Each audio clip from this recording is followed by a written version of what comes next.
Photo काढा, post करा आणि विका.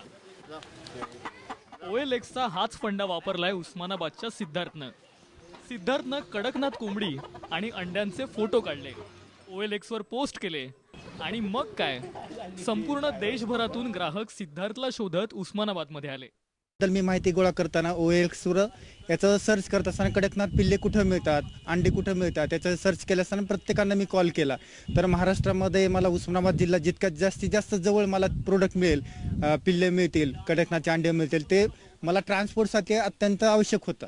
ट्रान्सपोर्ट खर्च वाचलंच होता.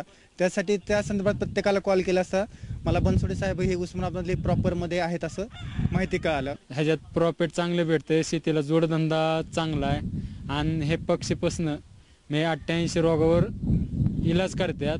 त्याच्यामुळे ह्या पक्ष्यांना मागणी जी असते, अंड्याला मागणी जी असते, 50 रुपये अंडं, 1400 रुपयाला कोंबडे. सिद्धार्थने मुंबईतल्या सेंट्रल कुकुट रिसर्च सेंटरमधून 700 रुपयांची एक दिवसाची कडकनाथ जातीची 105 पिल्लं विकत घेतली आणि 5.5 महिन्यांनंतर अंड्यांचे फोटो OLXवर पोस्ट केले. त्या जाहिरातीच्या माध्यमातून असा रिस्पॉन्स भेटला, एवढ्या लाईक तर आले आम्हाला, त्याच्यावरून 100 ते 200 लाईक पर डे यायला लागल्या. नगर, लातूर, हैदराबाद या ठिकाणाहून सुद्धा आम्हाला एवढं हे आले की त्यांची डिमांड एवढी मोठी होती. ती डिमांड आम्ही पूर्ण करण्यासाठी आमच्याकडे तेवढे पक्षी पण अवेलेबल नव्हते. कारण आमचे जवळपास 70 पक्षी मी विकलेत, 70 पक्षी विकल्यात, 200 ते 300 अंडे विकल्यात आणि त्यांची डिमांड 100च्या पुढंच होती. सध्याचं युग ई-कॉमर्स कंपन्यांचं आहे. हेच ओळखून पशुसंवर्धन अधिकारी शीतलकुमार मुकणेंनी उस्मानाबादी शेळ्यांसाठी एका खास ॲपची निर्मिती केली आहे.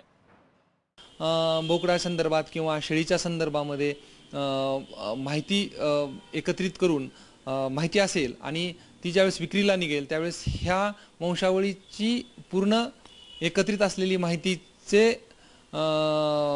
बोकड किंवा शेळी विक्रीसाठी जास्तीत जास्त किंमत रिसर्चच्या दृष्टिकोनातून, त्याचबरोबर शेतकऱ्याला कमर्शियल बेसिसवरती जर शेळी पालन करायचं असेल तर ती उपलब्ध होणार आहे आणि त्यामुळं जास्तीत जास्त किंमत त्याच्या शेळीला आणि बोकडाला यामधून प्राप्त होणार आहे. सोशल मीडिया आणि ई-कॉमर्सवर सर्वांना सारखीच संधी मिळते.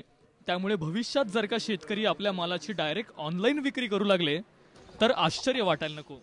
अर्थात यामुळे मधोमध पैसे खाणाऱ्या दलालांच्या कमिशनवर कायमची कात्री बसेल एवढं मात्र नक्की. राहुल कुलकर्णी, ABP माझा, उस्मानाबाद.